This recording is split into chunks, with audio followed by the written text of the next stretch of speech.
Hi, my name is Joaquin, I'm Juan.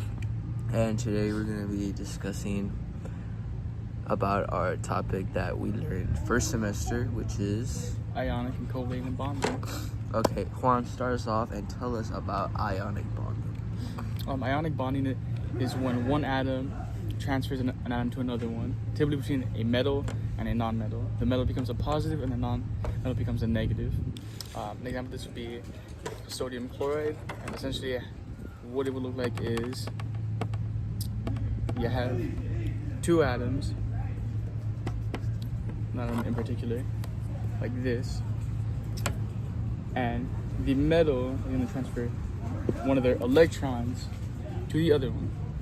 Okay, solid information.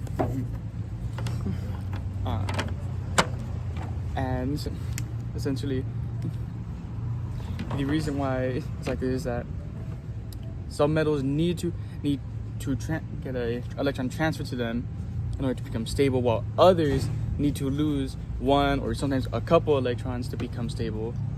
Sodium is a famous example because of the fact that it's extremely reactive. Yes, they need to be full, right? Yes. In order to be a stable atom, they have to be full. Nice. Okay, what else? How does it work? Tell us how it works. Well, I showed you how right now. Now the reason these two atoms even come to contact is that they attract each other because of the fact that they both want the urge to be full.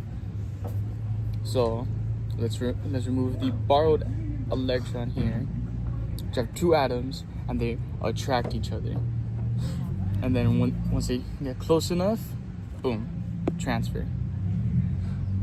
Very nice. Now tell us some examples of ionic bonds. What do they have to do in order for them to become stable or something like that? Well, one example would be sodium chloride. Like I said before, sodium is extremely reactive, especially in water, because water loves to take electrons. Yes. What else? And the other part of the example is chloride, which is typically a gas that is missing one electron. So it has to gain, right? Yes. It has to gain one electron, and then they form an ionic bond, which is called sodium chloride as well. Yep. So that's how it works. Yep. How about you said something about covalent bonding? Well, covalent bonding it's the same concept. It's two atoms that form one atom.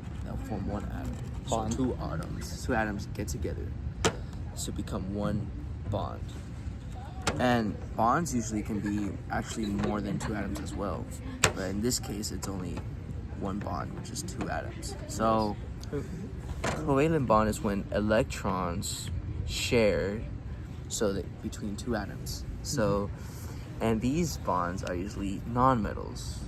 Why is that? Because that's just how it is. So how it works is that atoms share one or more pairs to electrons to achieve a stable configuration, because that's the point of atoms. The goal is to become stable and reactant. If not, they're going to become unstable, and the atoms are just going to fall apart and go crazy. This is also called the octet rule, which is a stable electron configuration between the two atoms, so they become a pair and they can also become stable at the same time. And there's different types of bondings in covalent bonding. The first bonding is single bond, one pair of shared electrons. For example, H2. H-H. That is one example of a bond. The other example is a double bond. And this is very different because instead of one dash, there's two. So for example, this is an example of a double bond, O2. Very well said, Juan. Very well said. Now, the final bond, and there's actually can be more bonds, but this is another example. The final example that we have is a triple bond. Now, what is a triple bond? Well, I'll tell you right now. Ta-ta. Oh, did I write that wrong? No, it's perfect. So yes, that is a triple bond. No, when there's three pairs of electrons. What was that one? These are all octet rules, which is typically seen in a certain group of atoms that tend to combine with not other atoms but themselves Okay. to create a stable. And bondings work when the two atoms need to go to the nearest noble gas, and that determines whether they gain or lose electrons. That is for ionic. Also here too. The only difference is that they're non-metal. The one is non-metals, and the other one has metals.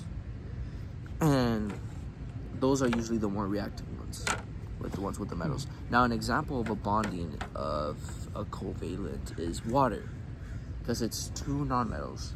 So that would be an example of another.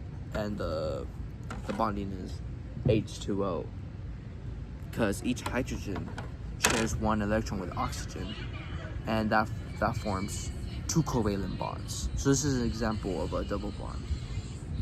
And yeah, that's all we have, and I hope you enjoyed. I think we explained mostly the basics of ionic and covalent bonding. Of course, we can dive deeper, but this is just the intro of it, and it explains mostly everything you need to know about bonding. So whenever you have a problem in chemistry, you can do it and not fail. Thank you.